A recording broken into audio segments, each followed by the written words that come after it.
thought leaders, visionaries, change agents, the best of the best always come together for UEF summits. And day 3 of UEF World Summit 2020 is definitely no exception. Hi, this is Sano and I'm going to be your host. And guess what? Today's session is also going to be futuristic and definitely blockbuster. India is home to the finest architectural heritage, serene ghats, spectacular landscapes and to the warmest people in the world, making it one of the most fascinating travel destinations. However, in 2020, thanks to COVID-19, the travel and hospitality industry seems to have receded into the background. From contactless travel to immunity passports and open-dated stay packages, the Indian tourism and hospitality sector is exploring a range of options to breathe life into a stalled business. Our next session details the evolving trends in the travel and tourism ecosystem, a new way of working. This session will be moderated by someone who loves travel. Ashu Lodha grew up in Coimbatore but now lives in Namma, Chennai city and has been a channel partner with SOTC for 12 plus years, winning many accolades and awards in the process. She manages and guides her team to curate dream holidays for her clients, whilst also allowing her employees to grow personally. She is a travel enthusiast who loves to explore new cultures and cuisines, and this is reflected in her bespoke trips for her clients. She ideates on unique experiential journeys rather than the mainstream ones. It's over to you, Ashu. I hope you're ready. Here comes the first session of the day. Thank you, Sanova, for introducing me to the panel. Good morning, everyone, and a warm welcome to the conference. I'm so happy to be speaking to all of you today. This discussion is somehow so important to all of us in the given circumstance, and I'm excited to have all of you from such diverse fields, yet so connected to the travel and tourism industry. Let's begin this debate today by keeping in mind that we're completely non-political and therefore will refrain from religious or governmental references. Today, we're all in a situation that definitely will not allow us to ignore the elephant in the room, that is COVID. So how has COVID impacted us, our lives, our industry, and what steps are being taken to enable a faster bounce back? These are some of the points that we will highlight today and have a debate upon. Let's dive straight into this debate by addressing core issues that need urgent and immediate responses. How do we outline a vision for the future? Let me introduce the panelists here. I'll give a very brief introduction about each of you, and I'd like you to step in and say a little more about yourself and your company and what you actually do. Karen, well, what's travel without some good food? A food influencer, a food writer, and a wine connoisseur. A true gourmet queen. Karen, would you like to say something? That's the shortest I've had, and I think it's marvelous. Thank you very much. Usually they go on and everyone starts yawning. So congratulations. A little bit about me. Yes, my world has been food, but in the last few years, it has been professional travel, which is why I think Sadat asked me to be part of this. And of course I write, so I wear both hats. I'm often a guest in many of your member hotels, and I'm also, from the point of view of a profession, I'm now, for the last 3 years, I've started something called Culinary Journeys, and I've been taking small groups of, so it happens, women, to foreign destinations where I curate a trip which initially was more culinary, but has now become just curated with experiences that appeal to that particular group. So I see a huge need for curating tours and curation, because I think people now, more so with COVID, are going to just want to escape as soon as things get open. They're fed up. Secondly, I think we have to, just quickly, what I feel that we need to, from my point of view, I mean, you've all got huge experience in travel, much more than me, but a little thing that when I curate a trip abroad in Italy or even Uzbekistan, which is, you know, in between, it's kind of third worldy, second worldy really, people are willing to pay a lot more money for a foreign trip than an Indian trip. So although my world is more culinary, Ashu, I think I would love to get your feedback on these kind of questions that are coming up now. Sure, we will. Okay, next on the panel is Sadat.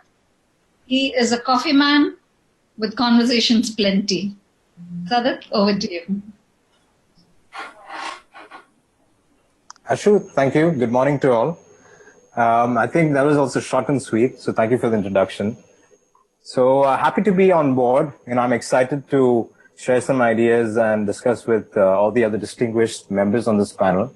And for me, I'm actually quite new into the hospitality industry. Pretty much, Coorg was an undiscovered destination in India. Maintaining the estate was becoming a lot of hard work. It is still very difficult for us to maintain such a huge estate. But then the idea dawned upon us that, we have such wonderful vistas, such wonderful greenery. Why not convert our heritage estate, which has a very interesting history, which was actually one of the earliest coffee plantations in India. So there's a wonderful English bungalow which stands at the heart of the estate, and that is actually the focal point of this. So my vision was to combine agritourism, like what Karen mentioned, there's so much of interesting stuff in India, a lot of potential, a lot of undiscovered lands and terrain that, a lot of people have not actually discovered yet. So still a lot of people associate India with tea, but India is, one of the largest producers of coffee, and we produce some very high quality coffee. So my vision and my idea was kind of to combine the idea of agritourism, slow food, slow travel concept, which is, and giving something local, something unique, something truly memorable, for guests to take back home. So when guests come, they come as guests, but for me, they leave as friends. So that is what I'd like to underline. And it's been a fascinating journey, a lot to do. And as Karen mentioned, we have so much here in India itself, so much undiscovered, so much to explore.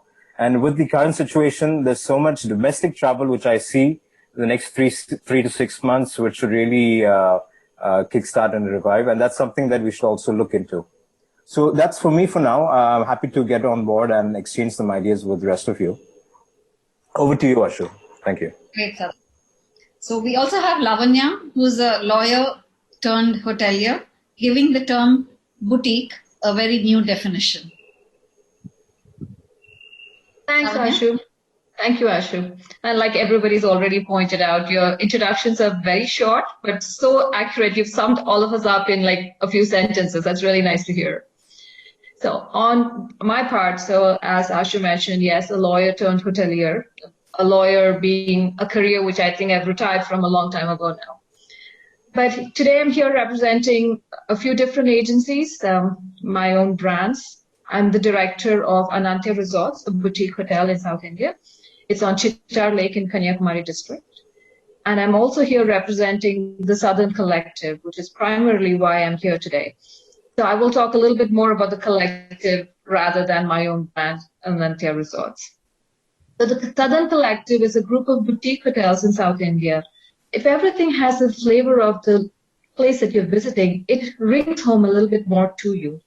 So that was the idea with which we started Anantya Resorts. And when we had guests come, they stayed with us and said, do you have another property we can visit? And we unfortunately had nothing to offer them. So we said, let's band together with like-minded hoteliers who want to provide a certain quality to their guests. And this is the problem with boutique hotels, problem or disadvantage that they face. They adhere to a certain luxury, a certain standard, but they don't have it customized over many different hotels because they pretty much stand alone. So if you are able to get like-minded hoteliers together, you're able to provide an experience to guests which will be translated from one location to another. So that's how the collective came together. The Southern Collective brings all of these experiences to guests, curates them, and brings them to a place where they are assured of a certain quality wherever they visit any of our properties, and they will know that they will have something which they will really treasure along when they stay with us. So that's a little bit about myself and the brand that I'm representing. I'm really excited to get the vibe of everybody and hear what they have to say, because I see the people on this panel and I'm sure it's going to be a wonderful discussion. Over to you, Ashu. Thank you so much. Thank you, Lavanya. Next, we have Hasnain here. Hello, Hasnain. Hi. Hasnain gets more and more creative as he travels along those extra miles, capturing people, landscapes, life, and nature. Hi. Good morning, everyone. I'm a travel photographer. I travel globe a lot of the time. I'll be in traveling. So my specific field is to bring different culture to a different part of the globe. So I usually start with cities in India. So I travel a lot in India, and I take travel tours as well. So I take a lot of amateur photographers and train them, and we connect with different kind of people throughout the globe. So it started very small, but now I have been promoting countries.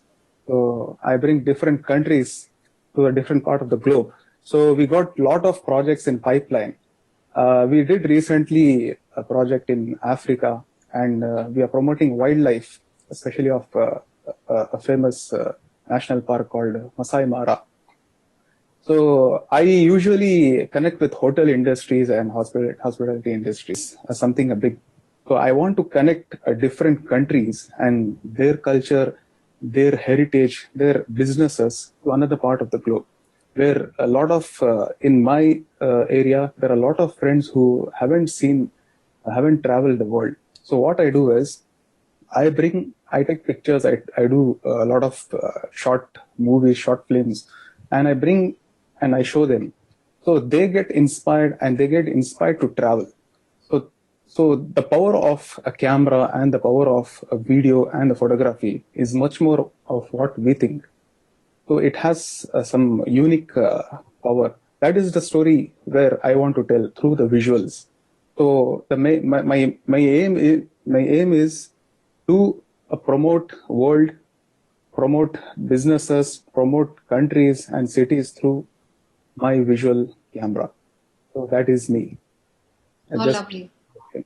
Thank you. Thank you. Thank you, Hasnain. Vikram, a true blue entrepreneur who's always looking to innovate in business. Tell us about yourself, Vikram. Thanks, Ashu, and it's a pleasure to be on this panel with all of you. Quick background to my history: I've been an entrepreneur in travel now for the last 10 years or so. Started out because I wanted to travel the world and get paid for it. Turns out no one actually does that. So the only way to do it is to start your own travel company. Little did I realize that when that's probably the last thing that'll happen once you start a company and make it a business.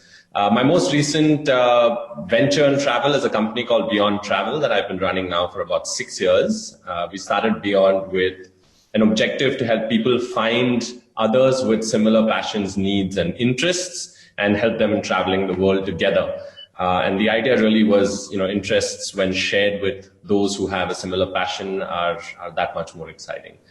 We also work very closely with a lot of global travel brands and tourism boards, doing a lot around experiential marketing. We've done a lot of work with virtual reality, augmented reality, partnered with the likes of Google and Facebook on those fronts. Really exciting to bring in new technologies into a space like travel, which by nature is extremely immersive. So the potential of that, especially in a post-COVID world, is of course very exciting. Apart from that, I do a lot of other things. I'm an actor. I write. I direct. So I sometimes try and bring those passions into the businesses that I run. We used to run a travel storytelling series called the Lime Diaries, where we would invite travelers to come and share stories from the road. And it was a very exciting project that we ran for quite a while. So that's something that's on my to-do list to pick back up once we're back on the road post-COVID. But apart from that, I love panels like this. It's always fantastic to meet such amazing entrepreneurs doing incredible work and get different perspectives on what's happening in the industry. So I'm really excited to be here, and I look forward to it. Awesome. Thank you. Thank you.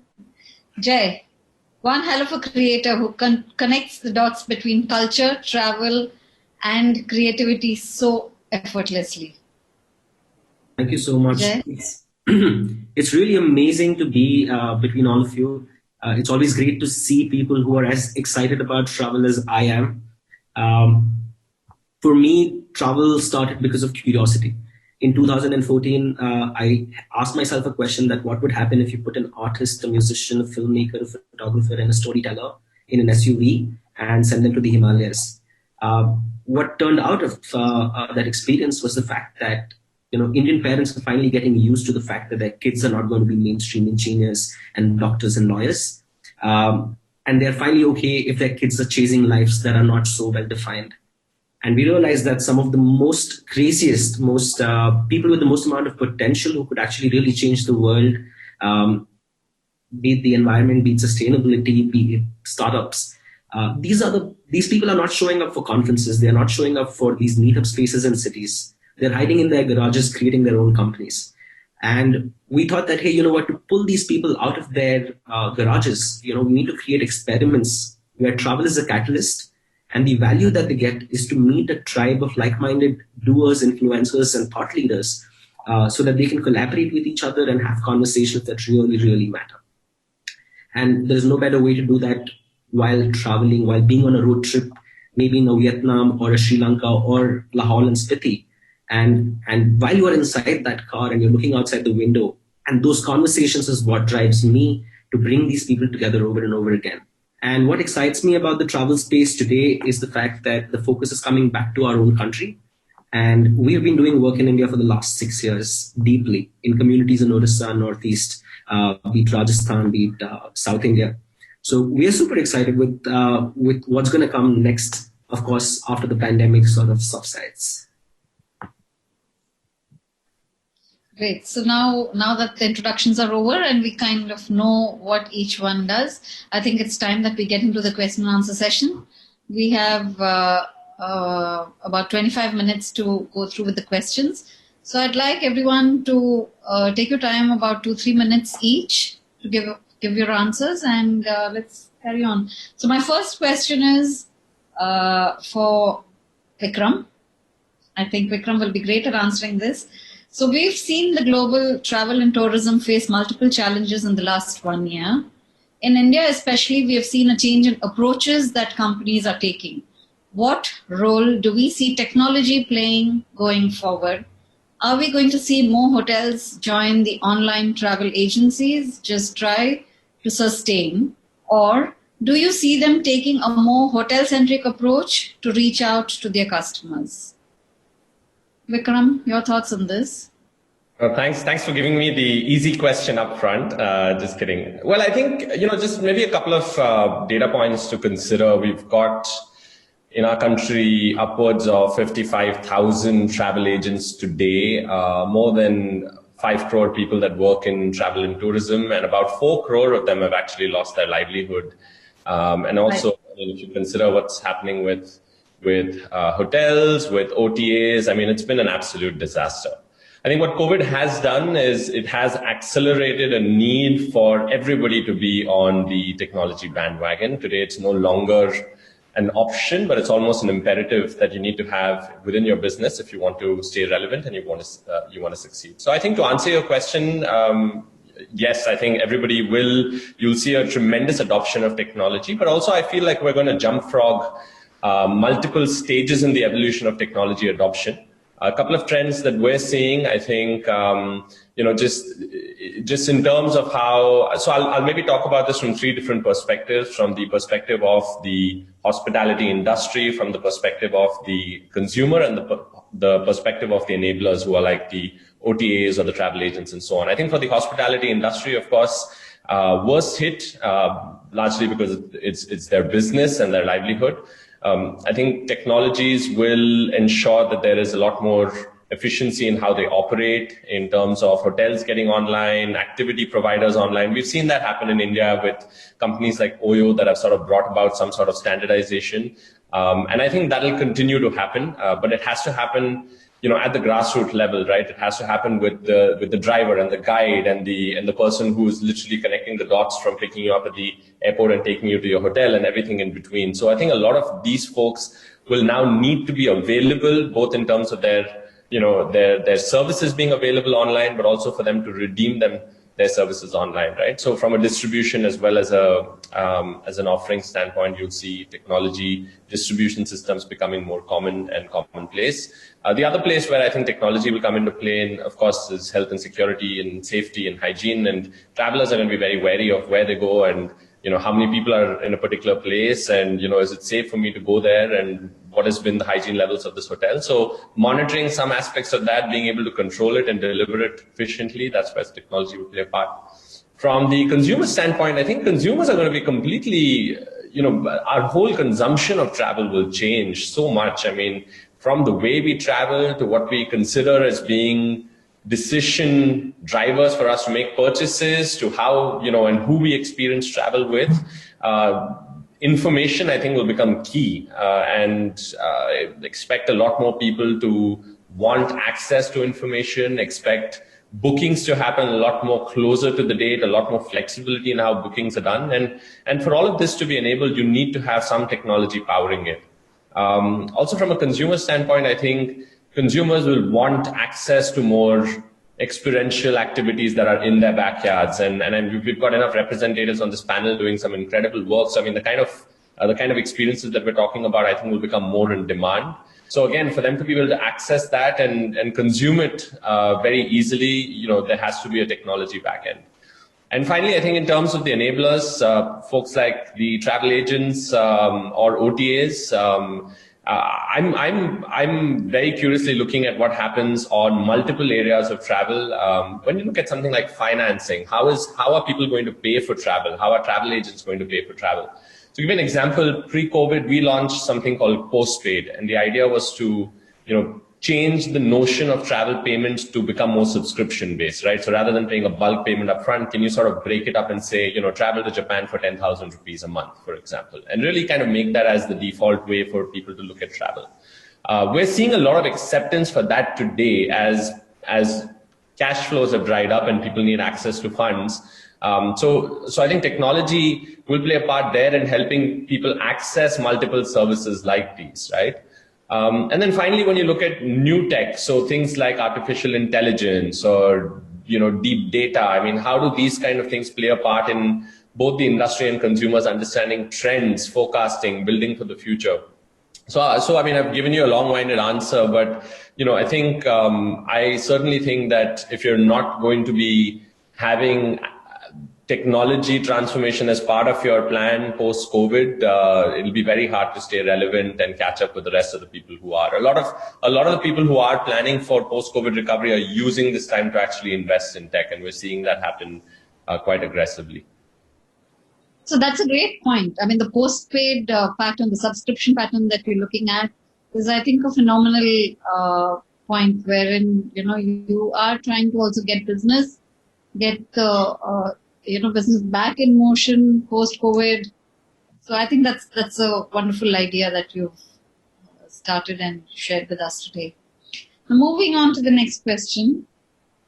How will the industry cope with regaining the trust of consumer in terms of safety and hygiene going forward?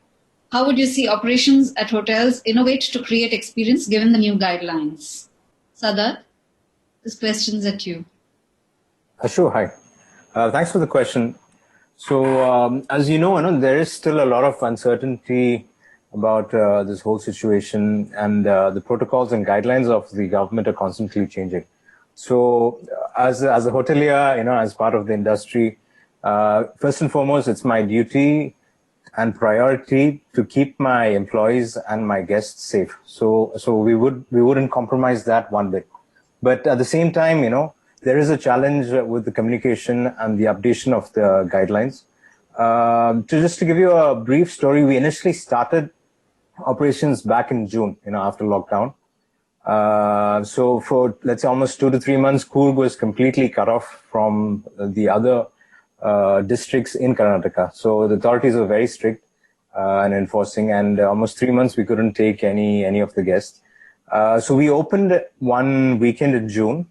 We had a flood of guests from Bangalore, because that's the closest metro from Coorg. But within a couple of days, there was a lot of cases were on the rise, obviously, because people started moving. And then we went into lockdown again. So we had to shut down operations again. So that has posed a challenge. And every now and then there's a lot of uncertainty, not only for the hoteliers, for people in the industry, but also for guests, Okay, do we require an e-pass? Do we not require an e-pass? Is testing needed? Is testing not needed? So as far as what we have done is the government of Karnataka has given some very specific guidelines on cleanliness and hygiene and maintaining all the different safety standards. So we are, let's say, on the tee and keeping up with all these protocols. And at the same time, by design, a small boutique property, we're already socially distanced, And as Lavinia said, at Old Kent right now, we have only 8 English cottages, which are basically have their own privacy and exclusivity. This is something that, let's say, a chain, a hotel with 100, 200 rooms, they can't do.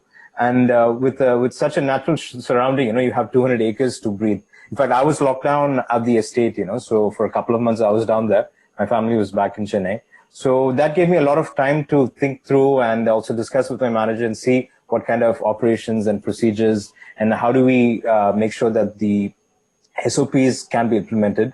And I think, as Jay mentioned, we need to connect with customers. There's a lot more last-minute requirement that guests connect with us. There is still uncertainty. So having that voice over the call kind of reassures them.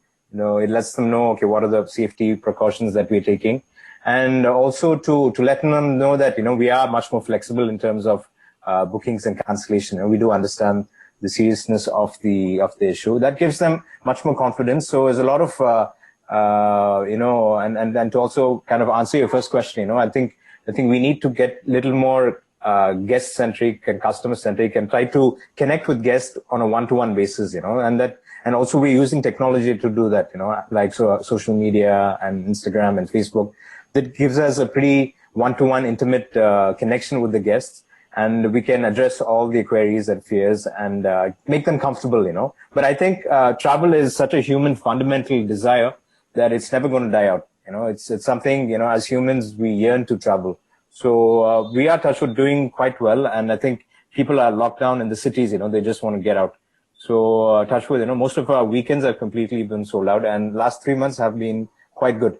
So I hope this continues, and, we will be taking care of all the safety requirements to ensure that guests have a safe and pleasant and memorable stay. Thanks, Ash. Thank you, Sadar. Now, my next question is, with many companies adopting work from home and the industry moving to a more sustainable model, what effect will this have on human capital, given that we are one of the largest job-creating industry? Jay, your thought on this? Thank you. I feel work from home and working from anywhere, working from mountains, working from forests, I think those models are emerging as we go forward. If I talk about the millennial audience specifically, I'll first talk about the millennial customers that we work with. I feel these guys are the first ones to adopt travel again in the COVID times itself. We did a beautiful project in October in Sakleshpur at a luxury coffee estate with about only 16 keys. It's called Mashan Plantation Resort. And we had about 500 applications for that vacation. It was about a week long or a 2 week long or a 3 week long vacation where you come and you come to a nature lab where you're hacking growth with other creators and other entrepreneurs. The behavior there was, we were very scared, first of all, to basically get people together in these times. With regards to the workforce and the travel, we work very closely with boutique properties across India, Southeast Asia, and Europe. And what we have seen there is there are certain properties in India that had a very strong influx or dominance over the international tourist market. And those are the properties that are really suffering right now because they do not have an internal marketing team or they don't have a presence on Instagram. So we are, with the Tribe House, we are actively working with across 20-25 properties in South India, Northeast and North India to be able to bring millennial audiences to them so that they can keep their staff on the payroll and there's some amount of action happening in terms of revenues when it comes to millennials traveling to those destinations. However, the millennial segment, I'm very bullish on the fact that they are the ones that are going to open up travel for the country. And that's where my big bet is going to be for especially the work from home or work from anywhere kind of audiences. Anyone else has thoughts on this? Would anyone like to say something? Sadat? Do you have people coming over to your property, work from home? I think Coorg was one of the destinations that had a lot of corporates coming in, working from resorts. Yeah, Right? that's true, Ash. We do have a lot of requests of people coming and wanting to work from Coorg.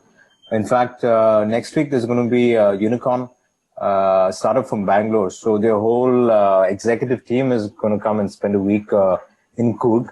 But there is this challenge of connectivity, and it is understandable that we're not able to provide the speed and bandwidth that city connection that you get, and let's say for these IT guys, there's a lot of bandwidth and a lot of requirement that they need.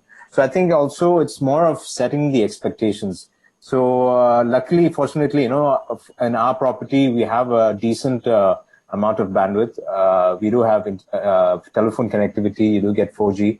So right now, we're offering our guests an internet dongle, 4G internet dongle, which they can get to access around the property, and which fairly does the job, So it's about setting the expectations, and I'm sure that, say, for some of the types, they don't need that kind of heavy usage. And like Jay mentioned, let's say for some of the more creative types, photographers, writers, musicians, for them, they don't need 24/7, top-notch 100 Mbps internet. So that's the kind of crowd that we'd like to also move towards. I think it's about setting the expectations, and also for the creative types, just being surrounded by 200 acres of nature, of flora and fauna, that inspires them. That gives you a lot of creative juice.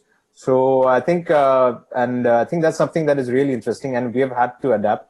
Like Lavanya mentioned before, initially our thought process was, okay, you come to Coorg, you come to Old Kent, and you disconnect from your daily life, daily world. That's the kind of experience we wanted to give. But now, giving the environment and the change in consumer behavior, we've also had to adapt. We've also had to, bring in technology. We are working on some solutions to give really good broadband and Wi-Fi, but still connectivity is an issue. But there is a workaround, and I think going forward, having these high-level brainstorming sessions, the CXO level guys, the top guys of the companies, just getting out of the box, getting out of the routine, getting some inspiration, getting some new creativity, getting some new ideas. That's something that could really work going forward. That's how I believe the industry should move, and will be moving towards that. So you are open to the idea of moving away from the core essence of boutique property in an isolated location. So you are willing to get away from that idea and bring in technology, give them the internet that they require, and make it a different feel. Sure, it's basically a question of choice, So some people, they're completely comfortable and they want to be completely cut off. And initially, what we did was we used to only give connectivity in the main lobby area. So, okay, you guys would like to work, fine, come to the lobby area. We'll make sure you have good connectivity, good internet, printing facility, conference hall, whatnot, Then you're back in your cottages, then that's your own me time. So that's a choice that we give people. And that's something, we've also had to adapt ourselves. We have to also kind of adapt to the consumer's evolving need. So still, let's say, we would like a guest to disconnect. But now, with this whole situation that, okay, the CEO needs to satisfy his wife, he needs to make sure that his kids are on Zoom call. So if you can kind of combine all these three, keep the wife happy, keep the kids happy, you finish your Zoom call, okay, you go out for a nice trek in the plantation. You finish your Zoom call, okay, you go for a nice jog in the mountains, and then you have a nice cup of coffee. So let's say I see the trend evolving, and if you can keep all of your members at home satisfied, and they don't have to be stuck in an apartment. So I think that's something that guests should be looking forward to, and that's something that we can offer right now. Awesome. So that's adapting to the new normal.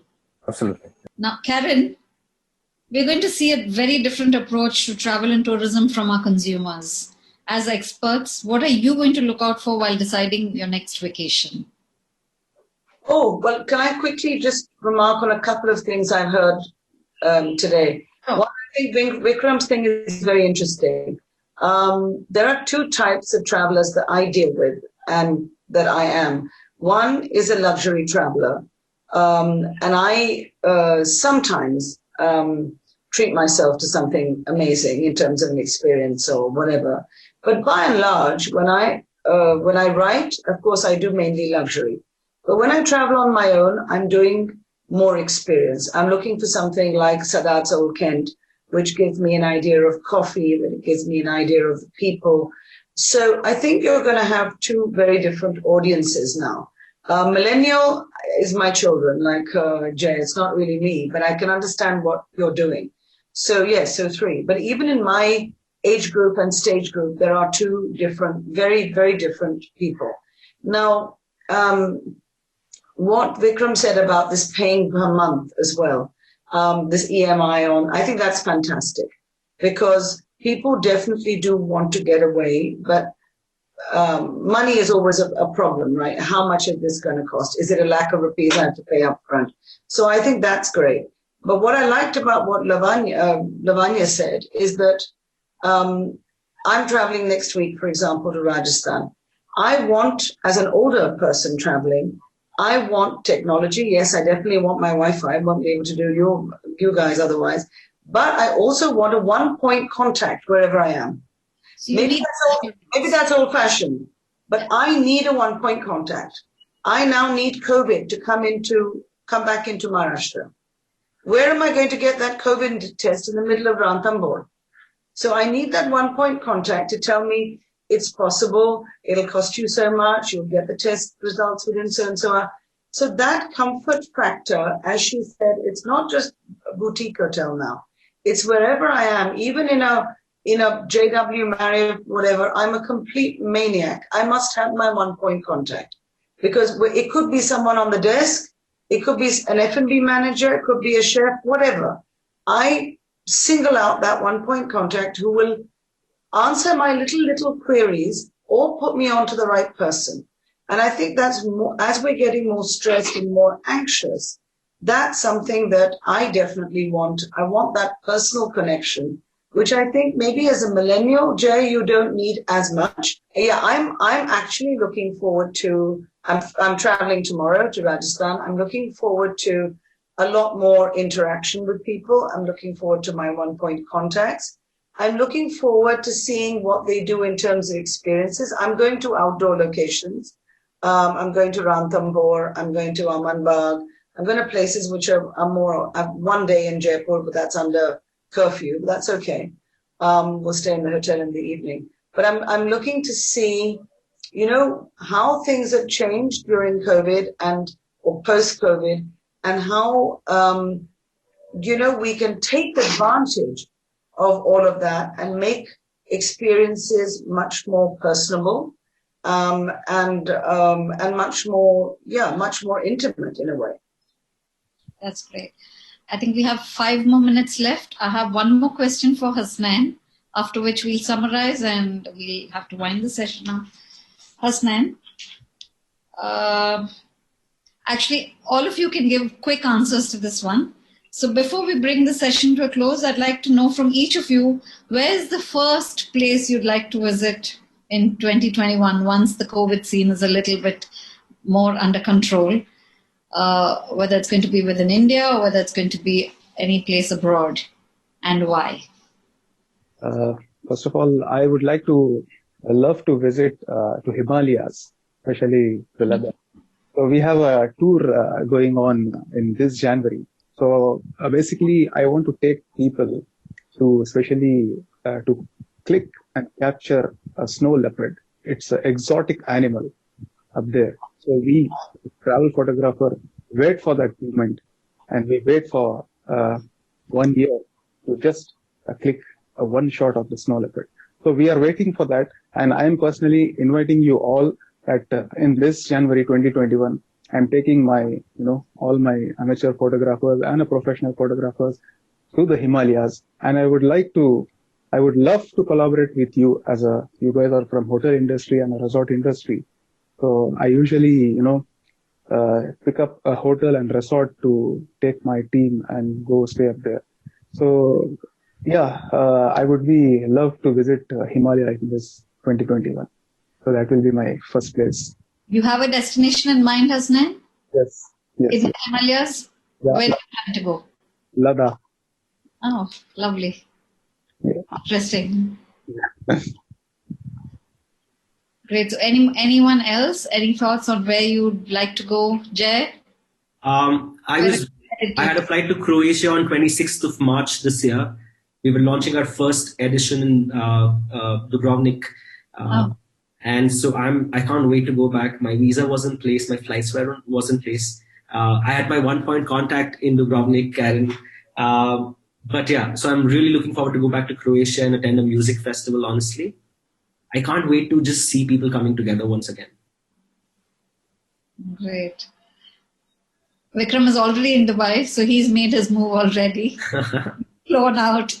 That's just one step closer to freedom. This is a tough one. I actually have been wanting to go to the Northeast for a really long time. So Sikkim, I actually haven't done Sikkim. So Bhutan is on my bucket list as well.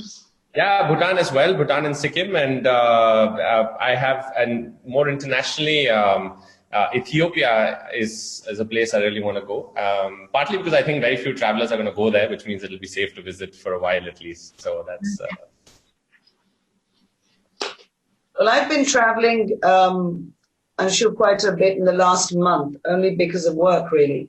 So I found the South was fantastic. I went to Tanjore, then I went up to the Kumaon, all wonderful. But I think, like Sadat, my go-to internationally will be Italy. Not because it's somewhere that I go every year, twice a year, and I'm missing it this year. So for me, I just want familiarity.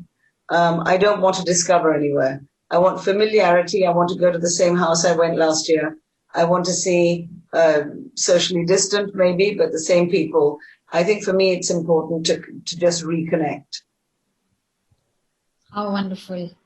Karen, I'm dreaming about having some nice truffles pasta, some nice gelato in Florence. I don't have fresh truffles, but I have truffle paste anytime come. But yeah, I have to stock up my larder. My larder is empty of Italian products. Absolutely. Karen, I think you're going to very soon tempt us all on this panel. Everybody's daring to go and don't talk about truffles here. But I'm actually quite looking forward to seeing our clients, Ashu. Let's say we export most of our coffee to Italy. So let's say, that gives me an excuse to also head down to Italy once a year. So that's something that's normally on my yearly travel list. That's something I'm missing. Like Karen said, there's something about Italy and India. There's so much connection, the food, the culture. It's something. For me, it's a second home, and I studied over there. So probably I'm looking forward to my next trip to Florence. Relishing on some nice truffles, pasta, nice homemade gelato, and then finish it off with a nice espresso. That's there on my wish list. Awesome. So I guess everyone has their plans in place, and let's just hope that we all continue to remain safe and kick this COVID out quickly. Let's summarize the whole session. I think more or less we've all been on the same page, and Vikram's point of this post-paid holidays, the subscription models was a fantastic one.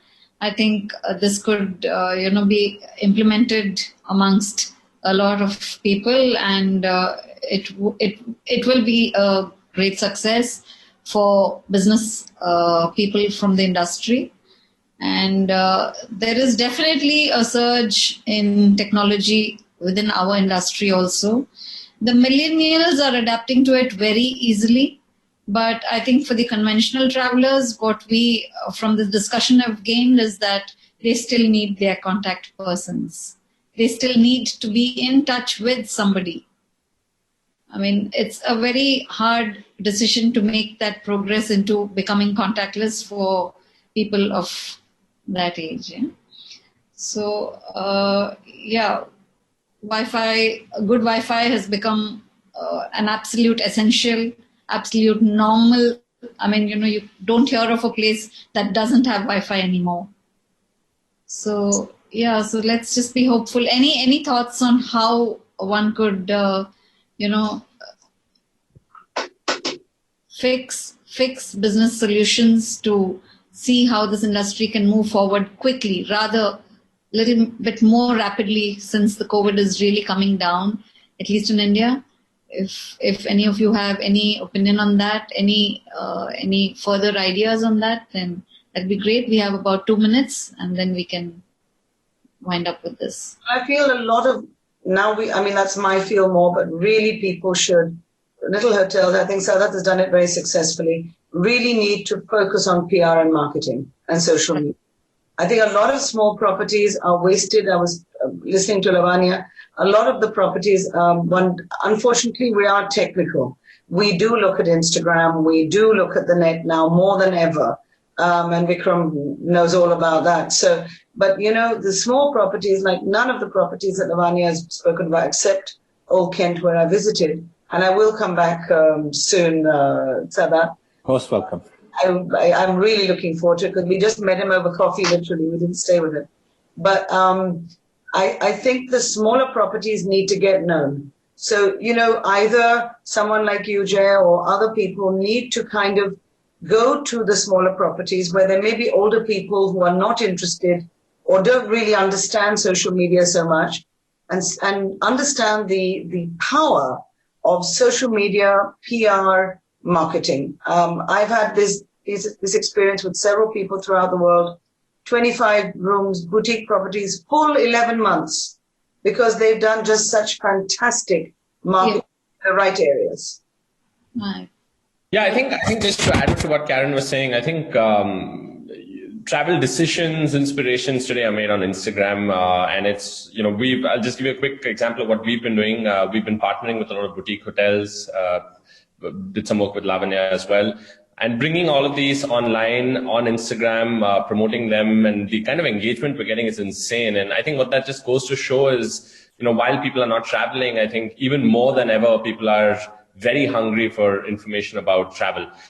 Just to answer your quick question, Ashu, I think I'm optimistic about the fact that coming out of this, domestic travel will see a far more positive outcome than international. I think people will start looking in their backyards, and I think that's great for us. Of course, what it needs is for us to come together as an industry and promote it, like Karen was saying, but also, of course, demand for that sort of coverage coming in from the regulators, right? And I know you mentioned not to get political in this, but I think the industry as a whole has lacked that cohesiveness to get that cover from the governments, similar to what a lot of other industries have, right? So, and I think that is something that's going to needs to be very strongly represented, and hopefully that finds its space once this is over. Great. Well, I think I just wanted to add there one quick thing. So one of the things we quickly realized at Anantya Resorts while we were in lockdown is that post-COVID technology would become very important, and that investing in technology to reach to guests would be important, just like Karen mentioned, using social media. So we invested a lot of time and resources into social media to try to gather up followers who were loyal to us, who were followed us as a brand, who were interested in traveling to us as a brand after the COVID was over. And that's what has really been very productive for us in this post-COVID era. So as Karen said, and as Sadat was also mentioning, social media, and like Vikram said, we work with smaller brands, other companies, we collaborate with them on the social media space to get these smaller properties known. And for us, investment in that has been very productive for Anantya Resorts. And we're trying to take the same concept for the TSE as well. You have a fantastic page, Instagram, Lavanya. I think a couple of videos have hit 1 million views, if I'm not mistaken. Some of your 10 videos have gone million. viral. Shadid. 10 million. 10 Wow. million views.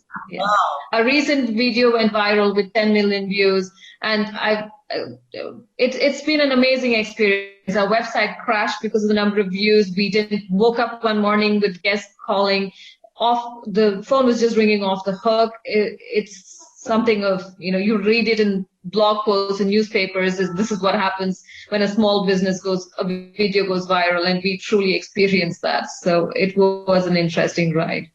Congratulations, Lavanya, on that. Thank you, Jay. Just two more additions to marketing PR, what Karen also mentioned. I feel influencers are doing really well.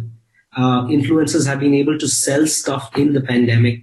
So engaging with influencers like Karen, like Hasneen, content creators, which are young storytellers, be it photographers, be it short film creators, or even Instagram reels. I think collaborating with content creators and influencers who can talk about the property or the experiences they're having there, or inviting them to come and stay with you guys, would be great for smaller properties as well. Because I think when we are on Instagram, we have about 5 Instagram handles which are all travel focused. When people see the small moments of somebody doing something at the property, like having the first cup of coffee in the morning or sending an email from a coffee estate, I think those are the moments that people are missing the most and that they are feeling devoid of. Yeah. Those are the pieces where I would focus on creating relationships. Great. So I think it's a wrap here. It was lovely having all of you over.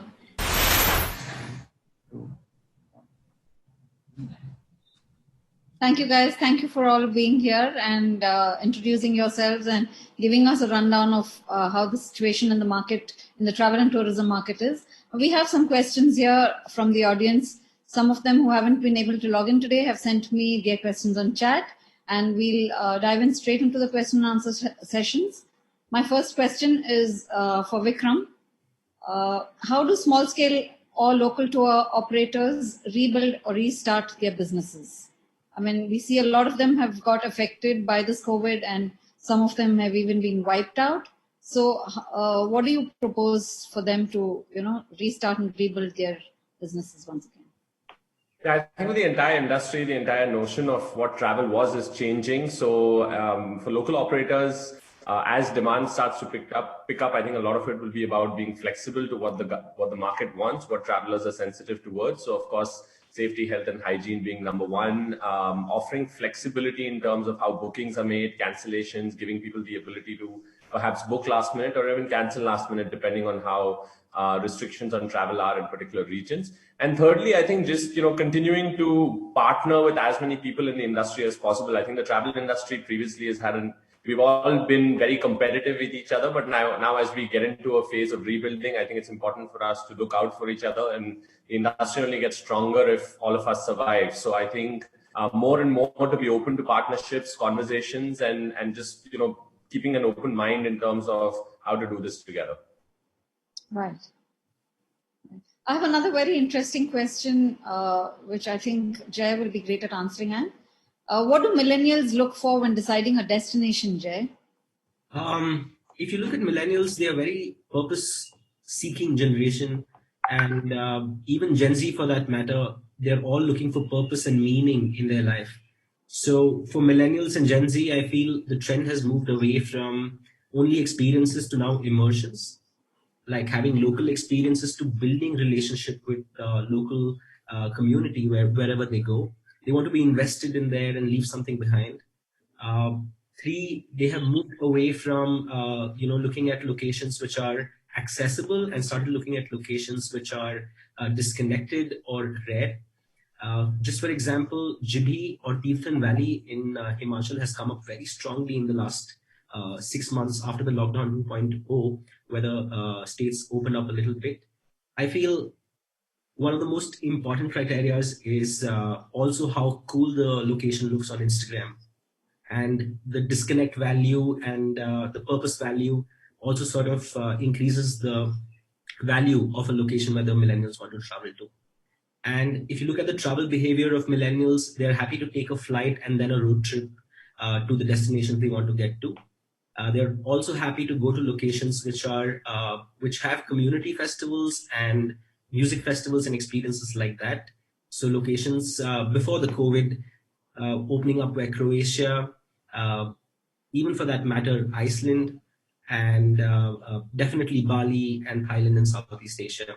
In terms of India, we have had a lot of people that are very excited about places like Nagaland or places like Kutch because of the rich craft and cultural community there and the music scene there, so on and so forth. So I feel the millennials are looking for 2 or 3 extra things apart from, of course, the location being safe. And that trend has been there for a long time. Even in the COVID times, there are a lot of like upcoming locations that were picking up a little bit of speed before COVID, but now those disconnected locations have become the hubs. And last but not the least, in lockdown, Goa, I spent a week there last month. I think Goa has become the hub for all the creatives, millennials, and millennials who are startup founders. They've all moved to Goa and bought beautiful Portuguese homes on rent or on lease, and they've moved there at least for a year, especially from Bombay, Bangalore, and Delhi. So that's the behavior that we are seeing right now with the millennials in the country. Just to add to that, I also find one thing about millennials is they're willing to travel distances.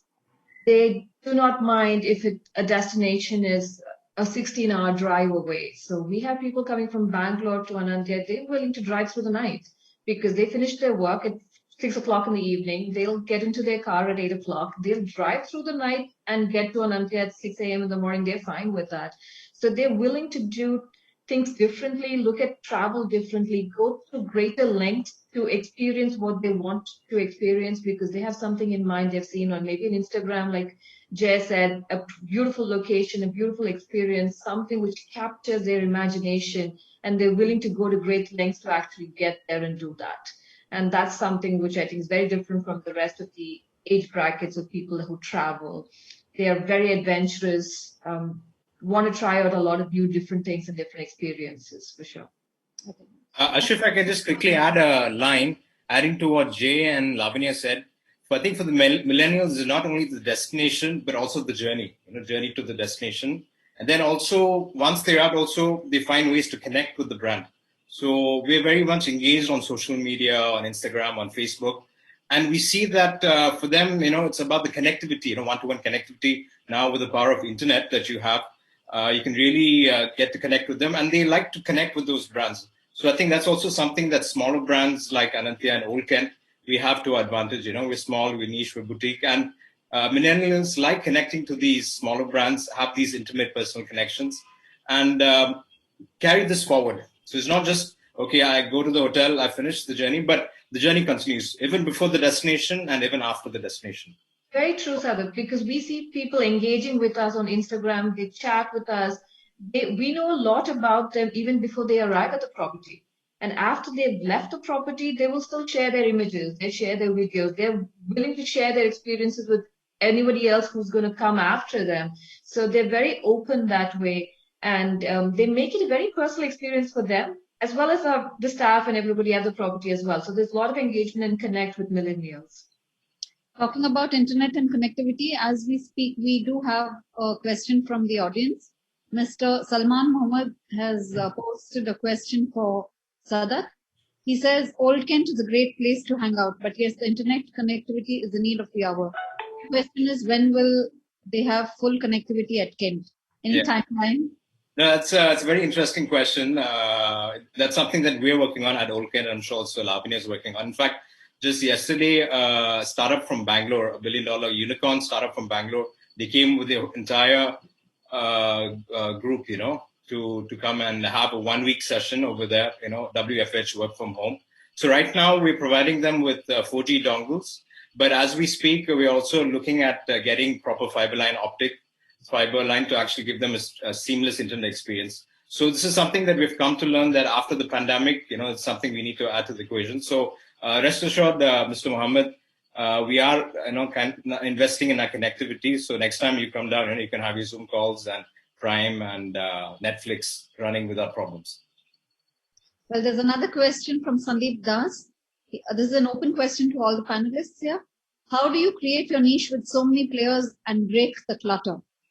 Vikram?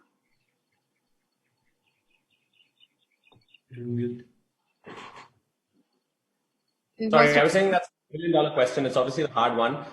The good news is, while there's a lot of clutter, I think there's so much of variation in how people want to travel today. There's emergence of new kinds of travel. There's, people seeking different things when they travel. So I think there's a lot of room to be creative and innovative, but not just in the type of travel. I think it's just about understanding the customer flow and experience and how you can tap into aspects of that. I mentioned earlier about the postpaid concept, which is something that we're doing and we think is a great way to innovate.